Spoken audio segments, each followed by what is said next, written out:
Alrighty, folks. One of the things that you have likely heard from me over the last couple of weeks is I will be running a boot camp.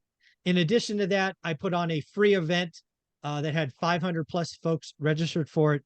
And what I was trying to address for folks is the step pre-buy box. You've heard me talk about a buy box, focus, daily discipline, all of that.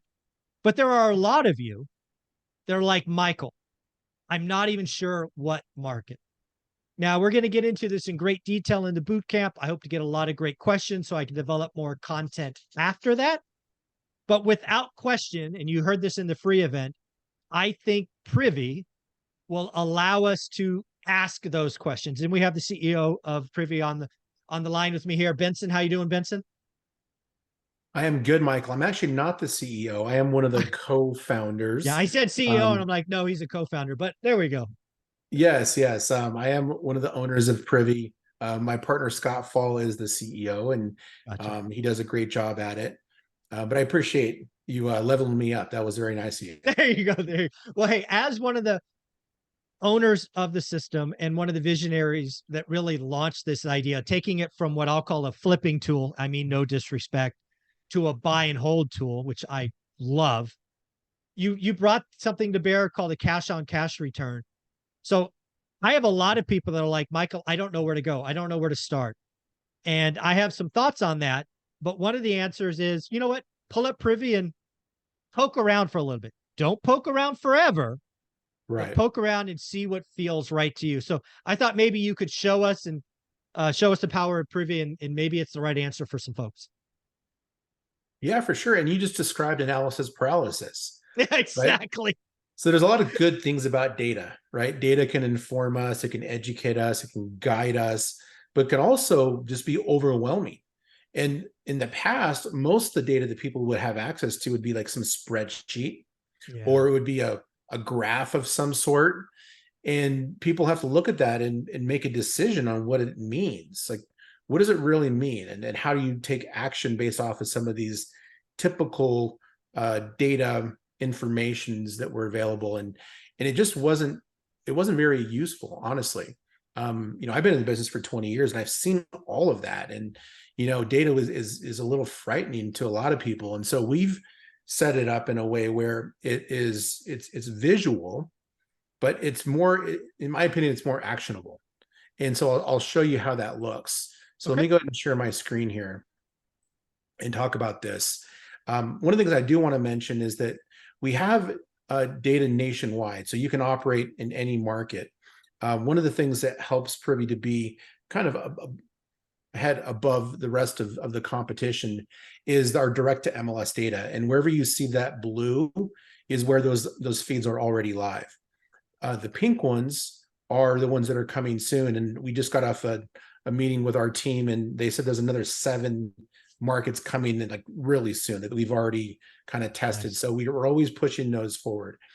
Yeah, Now, real quick, Benson. The reason that's important, I just want my audience to tie together what you just yeah, highlighted, these blues. If you follow me on my daily financial news or my conversation from Lance from Fortune, I am huge on what, for example, Altos Research puts out, right? Mike Simonson at Altos Research, they're putting out the most up-to-date real estate data because they're pulling actives from the MLS. It's not pendings. It's not this other stuff, which might be 60, 90 days delayed. It's active. And I think that was a genius move by Privy to pull actives, because I'm sure it would have been easier to buy lists and just throw in old data, but you chose the hard route. And I don't think a lot of people appreciate that. they don't. And also too, like some companies will say they have MLS data, but they really don't. They are Yeah. getting MLS data that's aggregated from an aggregator. And Right. the source was initially maybe MLS, but it isn't direct source. And that's the difference, is you want direct source to MLS. Now, Correct. it isn't just actives, it's also solds. Sure. So when comps happen, when a property sells, we know about it within the hour. Right. So it's actives, it's pending, it's under contracts, it's all of it in Mhm. real time. And so that really makes a big difference in the information you're looking at for getting new opportunities, but also comping, determining value. The other thing that is different about our platform is that our rental data actually doesn't come, well, it comes from multiple sources. We get rental data from the MLS as well, Mhm. but it isn't customary for agents to list rental listings in the MLS everywhere. So Right. like in some markets, they have a lot of rental listings in the MLS. In other markets, they don't use the MLS and they use things like Craigslist, or they use property management companies, or use other sources like maybe Zillow. And so what we've done is we partnered up with the largest aggregator of rental data nationwide. It's over 130 data points, but all their data comes from property management companies. Mm. So that data is nationwide. It doesn't have to do with the blue areas. So if Okay. you want real-time rental data that comes from property management companies in Wyoming, we've got it, even though Okay. we don't have direct to MLS there. So from a rental perspective, if you're somebody who's looking to build a portfolio, you can use this rental data nationwide. Okay. Yeah. Really does make a huge difference. And And it that's important includes, because again, if we're going for the avatar in this case of, hey, I like one rental at a time, I just don't know where to start. A lot of the Mhm. early questions are not only going to be what's active and price points and returns, but hey, I need to build my spreadsheet. Zuber tells me to build a spreadsheet. I don't know what rents are, right? Rents are going to be one of those variables. So it's, knowing that that's there is awesome, actually. It really is. And so what I will show you now is how you can find those areas that have good rental data, but also have the metrics that you want to measure how good a deal is for you. Okay. So in the filter here at the top, you click filter, we have this MLS deals bar, and there's several different options here. Now, for some people who are doing like the Burr approach, who are Hmm. looking to buy it at a discount, maybe from the perspective of a fix and flipper, but then keep it as a rental, you Hmm. might also use this fix and flip option to find those discounted properties. Okay. Now, if you're just looking at the property from a rental perspective specifically, then you're going to use this long-term rental button. Okay. And once that's clicked, it shows 4 different measuring sticks for how you can measure how good a deal is. And so everything from cap rate to cash on cash return, annualized return, and gross yield. And I think from our previous discussions, you thought the cash on cash return is probably one of the most commonly used measuring sticks on finding decent I deal. think, of those four, I think I call it yield, but you can call it cash on cash, is the most important for single family kind of residential. Mhm. I think cap rate is a very common vocabulary that is used to confuse beginners. So cash on cash just makes sense to me. How much money comes out of my pocket, how much money comes back, turned Yeah. into a percentage. So I'm happy to see that there. Yep. So we have this simple filter here, and then we'll just leave it right here at 5% because part of this Sure. exercise is finding areas that have good yields, Hmm. but also too, where are people renting properties? So Mm. you won't get any yields even at a low percentage if there's no rents there. So Mm. it's good to test the low rents just to see where there are rentals present. And then once you find an area that has good rental data, then you can play with the spectrum here to see where the best yields are located. Okay. Now, we could also use things like the purchase price as a filter because likely you're qualified for a loan and you went and you Hmm. talked to your lender and they're telling you you're qualified up to a certain amount. Sure. Well, you want to make sure you're looking within what you can actually afford. So let's say, for example, we got approved up to 300. Is that a good Sure. number? Sure. I like it. So we'll say 300. And then, maybe you've done your research and you really want at least a 2 bedroom, 1 bath property. I mean, Okay. that's most properties, right? Sure. But at least a 2 bedroom, 1 bath. You can play with these. You can do other things like, I don't want any HOAs, or maybe you don't Hmm. want something that has a lot of deferred maintenance. You want it to be built after, a certain year. You can really drill down on what you think is best for your buy box and building your Okay. buy box and your buying criteria. And then you can do some other things here. You can even look for keywords like TLC or Hmm. fixer up, or anything that you think would find a better deal. But let's kind of keep it kind of broad for now. So we'll do Sure. up to 300,000 at a 5% cash on cash return, and we're going to run this nationwide. Okay. So let's go ahead and just choose all, so we don't care when that property came on the market. And then this shows us across the map where we have found some of these opportunities. And so where you see these ones and twos are just not as many opportunities in this price range Okay. at that 5% cash on cash return. Now, there are other areas that have a lot of opportunities. So wherever you see large circles with high numbers, there's a lot of properties that match that specific filter that I just set. So, some of the areas that actually I would go to find discounted properties that I can buy that would be, maybe good fix and flips are also the same areas where you can buy rental properties that have good margins. So Chicago, Indianapolis, St. Louis has some high numbers. Cleveland, those are some of the areas. Birmingham looks like that's got some decent numbers. Yeah. So, folks, just to kind of tie this is again why Privy was talked about in my free, kind of how I would get started today. More on that in the second video.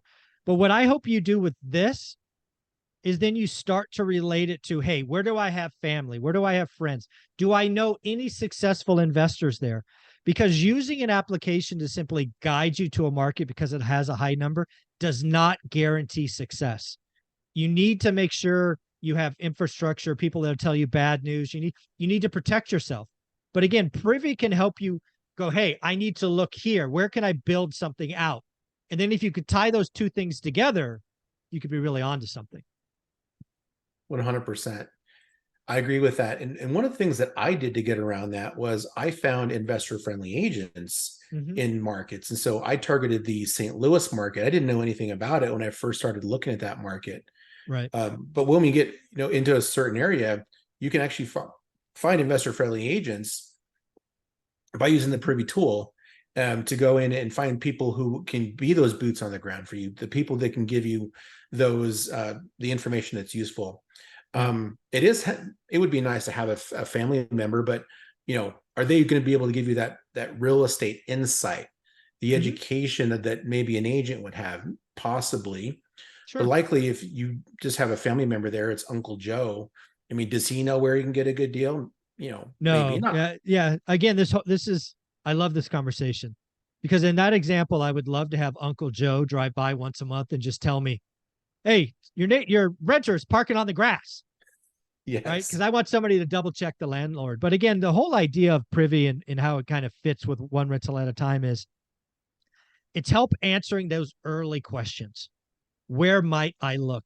But it never, ever prevents you from doing the work, building the team, the boots on the ground, talking to investor friendly agents, meeting contractors. It could help facilitate introductions. It can help speed things. The timeline gets shorter. Absolutely. But it's no guarantee of success. If you don't do the work, you're going to lose money. It's true. And then we can dig into, one of these properties and look a little bit closer and see, what the numbers are based on. So this house right here, it's listed for 85 grand. It has rents between $800 and $1,100 per month. And when we do the calculations, these are the ranges based off of those rent ranges. So, anywhere from a -1 to a 14% cash on cash return. Now that negative, that's put in place there because this house needs work. So if it ends up needing a lot more work than you think it does, then you may not get a good cash on cash return. Right. Because that does take into account the initial cash input, the investment in that property. I like it. And then we can scroll down here into the details. So we bring in the information from the MLS right here, and then we can see the property remarks. If you're licensed, we can actually show you the private remarks as well as the agent and contact information. And then we show you the comparables. So we show you the sales comps as well as the rental comparables. The rental comps are the purple ones.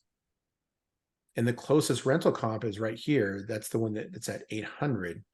And those are all very specific. So we're matching up bedrooms and bathrooms in this. There's a lot more rental data in this area than we're showing on the first pass, but we give you the flexibility of adjusting and massaging the algorithm to get access to it, even more data. So if I remove that comping algorithm, you can see here that it brings in now 37 rental comps. Right. But we hid the things that were like 4 bedrooms and 3 bedrooms and had a bunch of extra bathrooms. That affects the amount of rent you can do. Yep. So if you're thinking, okay, well, this thing is a decent size, maybe it's a value add. Maybe I can stick another bathroom in this place or another bedroom and I could increase the rents. Or if you're in an area that has basements and you can efficient out a basement, then that data that's available where it can show you, okay, if I add a bedroom and a bathroom in the basement, I can Mm, get up to $1,600 a month on this rent. And that data is not easy to get access to or easily understandable in most cases. yeah. Again, I love the fact that Privy is pulling real-time data like Altos Research talks about. It's giving you that footprint. I do get a lot of people, Benson, that are like, I get it. I can't invest in my backyard. Where should I go? And I think this national-wide search is something people can use. It's I want to put a time frame around this because I think you can do analysis paralysis and there are no perfect markets. There's markets that are perfect for you. I think you have to figure out where you're comfortable, what's your minimum return, what markets fit your minimum return, and then where do you want to build a team? I think Privy helps you with this. I could not have done this easily, if at all, 20 years ago when I started. It just wasn't there. So Yeah, I think you're helping people kind of answer those early questions that, you know, I couldn't do it any other way. So that's pretty cool. it is. And it makes it more fun too, because in the past, you would have to pull out your Texas Instrument financial calculator and Mm-hmm. start to punch a bunch of numbers in, and it can get a little bit overwhelming. So we make it really simple to get access to the data to figure out what the rental comps are, and then we can extrapolate that data for you to give you some numbers to work off of based off of some of the assumptions that we actually calculate for you. And in phase two of this tool, well, this will all be editable. So you'll be able to come in and say, well, what happens if I can get it for 70 grand? What happens to my Yeah, cap rate? I What love if that. I do my own property management and I don't hire a property management company? All those things can change. And Mm-hmm. that's what we do as entrepreneurs, right? We figure out ways to hack situations and, overcome the obstacles. And we're going to give you that ability as well. Yeah. One of the things that I'm challenging my followers and students to do is, again, we're dealing with high rates and high prices today.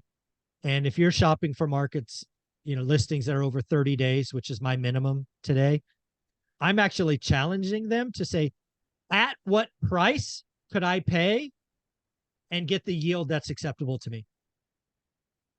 I love Right. that. That's that. I mean, if you can add that maybe as flavor 2.5 down the line, like what's the minimum yield you want?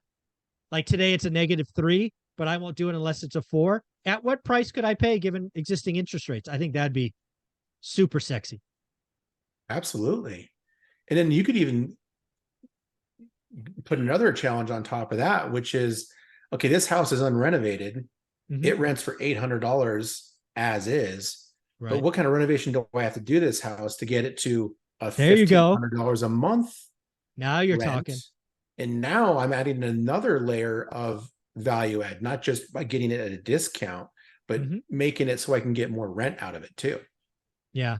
One of the things that I did early on in my career is I focused on buying 2-bedroom, 1-bath homes that were over 1,000 square feet. Now, why did I do that? Now, it wasn't always a way to do it, but in a lot of cases, I made them 3 bedrooms. So buy Yep. twos, rents threes, great yields. Oh yeah, that's one of the things too, and it becomes a little complicated there. But if you can figure out, okay, what's the cost of adding a bedroom, Yeah. right? A So you figure door, out what you can a buy it closet, for. egress. Yeah. Yep, and even in the basement too, right? If it's like Yeah. you said, True, it's an true, true. egress. Yep. You put an egress window in there, and it costs you 15 grand. You might think it's a big chunk of cash, but you accumulate that increase in rent, that Mhm. cash flow over time, and pay for it. Yeah. Well, you are doing something super special for One Rental at a Time fans. It's why I recommend you in my free event that I did. What do they get if they try this? So if you guys are brand new, or if you are, you've been around for a while, if you're part of the ORAAT, One ORAT, Rental we call at it. a ORAT. Time team, then we're going to give you 20% off your first month. So that'll bring the price down to $119 for the first month with promo code ORAAT. Yep. Or if you are somebody who's committed and motivated and you see the value in the tool, I actually forgot to show you real quickly, but we have an algorithm that will find deals for you automatically. So Hmm, once you're in a market, if once you build your buy box, you can save the search, there you and go. the search will find deals for you automatically while life is challenging you and all its other Yeah. aspects. So you got to take the kids to school. Like school starting this week for a lot of people, and you got your job and your 9 to 5, and you got other family responsibilities. And so the algorithm and the deal finding capability of Privy is really like having a team of virtual assistants, just Yep. sifting through all of the noise to find those needles in a haystack. And so if you did want to really invest in the tool and learn it, and we got tons of training to Mhm. teach you how to use this, use that promo code ORAT, and we'll take 30% off of your year, the annual plan. Wow. Very cool. Well, again, folks, I love the fact that you could save your buy box. If you follow what I teach and talk about, a buy box is a big deal. Privy is going to help us for the folks that don't know what market. I also showed that Privy is going to help me learn a new market in Las Vegas. We'll probably have to talk about that in our next video, but I like what you're doing. I like what you're adding. It's come a long way, and we've only been talking 3 or 4 months. So, Benson, congrats to you and the team. Thank you so much, Michael. Appreciate it. You got it.